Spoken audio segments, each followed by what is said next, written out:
বাংলাদেশ পুলিশের ১৮৭ জন সদস্য কর্মস্থলে এখনও অনুপস্থিত রয়েছেন বলে জানিয়েছে পুলিশ সদর দপ্তর। বৈষম্য বিরোধী ছাত্র জনতার আন্দোলনে পট পরিবর্তনের পর গত ১ আগস্ট থেকে মঙ্গলবার ১৭ সেপ্টেম্বর পর্যন্ত তারা কর্মস্থলে যোগাযোগ না করে অনুপস্থিত রয়েছেন। মঙ্গলবার সন্ধ্যায় পুলিশ সদর দপ্তর থেকে পাঠানো এক বার্তায় এ তথ্য জানানো হয়। পুলিশ সদর দপ্তরের তথ্য অনুযায়ী অনুপস্থিত পুলিশ কর্মকর্তাদের মধ্যে রয়েছেন ডিআইজি ১ জন, অতিরিক্ত ডিআইজি ৭ জন, পুলিশ সুপার ২ জন, অতিরিক্ত পুলিশ সুপার ১ জন, সহকারী পুলিশ সুপার ৫ জন, পুলিশ পরিদর্শক ৫ জন, এসআই ও সার্জেন্ট ১৪ জন, এএসআই ৯ জন, নায়েক ৭ জন এবং কনস্টেবল ১৩৬ জন।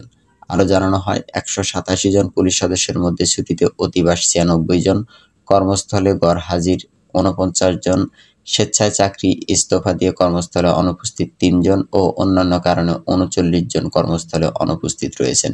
উল্লেখ্য, এখন পর্যন্ত তৎকালীন আইজিপি চৌধুরী আবদুল্লাহ আল মামুন, সাবেক আইজিপি শহীদুল হক ও সাবেক ডিএমপি কমিশনার আসাদুজ্জামান মিয়াকে গ্রেপ্তার করা হয়েছে।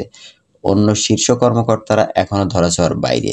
জানা গেছে, ডিএমপির অতিরিক্ত কমিশনার মোহাম্মদ হারুনুর রশিদ, যুগ্ম পুলিশ কমিশনার বিপ্লব কুমার সরকার, এস এম মেহেদী হাসান সহ ডিএমপির একাধিক কর্মকর্তারা এখনও অনুপস্থিত।